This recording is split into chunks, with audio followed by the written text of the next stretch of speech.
যেমন বউ তার তেমন শাশুড়ি, দুজনে মিলে কি করলে এটি আপনারা? বৌমা বৌমা আমার সাথে একটু বাইরে চলো তো, আমার জামাই এসে।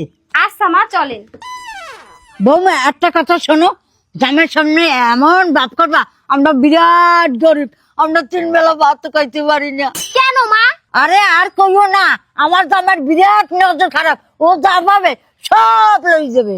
একটা কথা শোনো বৌমা, তোমার যদি আমি চা আনতে কই তা তুমি অজুহাত দেই আর চা আনবে না। আচ্ছা মা ঠিক আছে। আমি যা বলছি সব জানি মনে থাকে।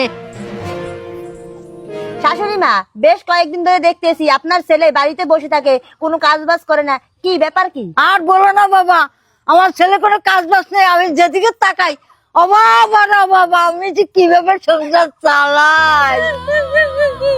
বৌমা যাও, জামাই লোক 1 কাপ চা লইয়ে হো। মা তুমি যে চা বানাতে বলছো, বাড়িতে তো চা চিনি কিছুই নাই, আর তুমি তো ভালো করেই জানো আমরা তো 1 মাস ধরে না খেয়েই আছি।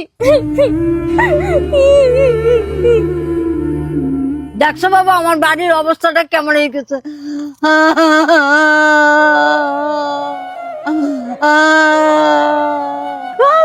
আমিও তোমাদের কষ্ট সহ্য করতে পারছি না, আমি এখন বাড়ি চলে যাচ্ছি। বাবা তুমি আটটার সময় বসছো।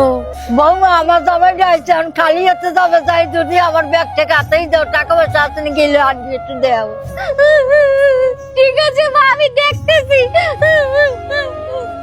শোনো জামাই, তুমি তো আমাদের বাড়িতে সেই সকালবেলা আইছো, তোমাকে তো আমরা কিছুই খেতে দিতে পারি নাই, তাই আমাদের খুব মান সম্মানে লাগছে। মার ব্যাগে এই টাকাটাই ছিল, এই নাও তুমি এই টাকাগুলো নিয়ে যাও।